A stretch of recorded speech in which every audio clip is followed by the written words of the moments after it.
ঘৰমান মানুহ বহি আছিলে। তাৰে বাগানে যিটো নটিচ দিছে, সিহঁতে আল্টিমেটলি সিহঁতে গুচি গৈছে। তথাপিও ঘৰবিলাক থকাৰ কাৰণে আজি JCB দি ভাঙি পেলাইছে।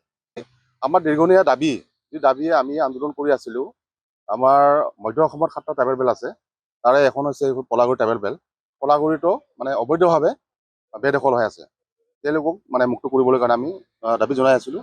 তাৰে আল্টিমেটলি এখেতসকলক মানে নটিচ দিয়া হৈছে আৰু স্থায়ী অৰ্ডাৰ আনিছে বুলি শুনিছোঁ। DC বাইদেৱে ডকুমেণ্টছ ভেৰিফাই কৰি আছে। সেইখিনিলৈ কেতিয়া কৰিব সেইটোৱে মানে চাবলগীয়া কথা।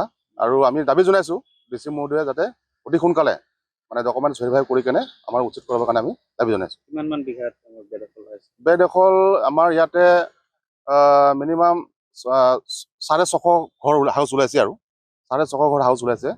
তাৰে ইয়াতে আকৌ PGR ভিজিৰ মাটিও আছে। PGR ভিজিৰ মাটিটো নোটিচ জাৰি কৰিছে শুনিছোঁ।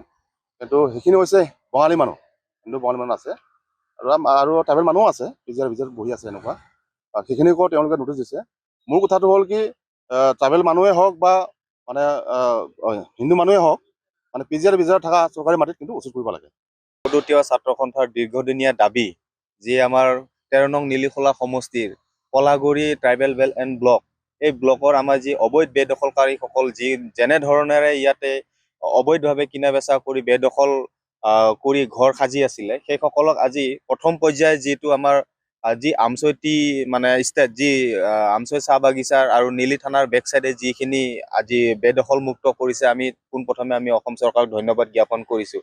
তাৰ লগতে যি আমাৰ পলাগুৰি ট্ৰাইবেল বেল্ট এণ্ড ব্লক, এই পলাগুৰি ট্ৰাইবেল বেল্ট এণ্ড ব্লকত যিসকল অবৈধ বেদখলকাৰী কিনা বেচা কৰি যিসকলে ঘৰ সাজি আছে, সেইসকলকো অতি শীঘ্ৰে ইয়াৰ পৰা যাতে বেদখল মুক্ত কৰি অসম চৰকাৰে যাতে ইয়াৰ আমাৰ যিখিনি জনজাতীয় আমাৰ খিলঞ্জীয়া ভূমিপুত্ৰসকল আছে, সেইসকলক যাতে এটা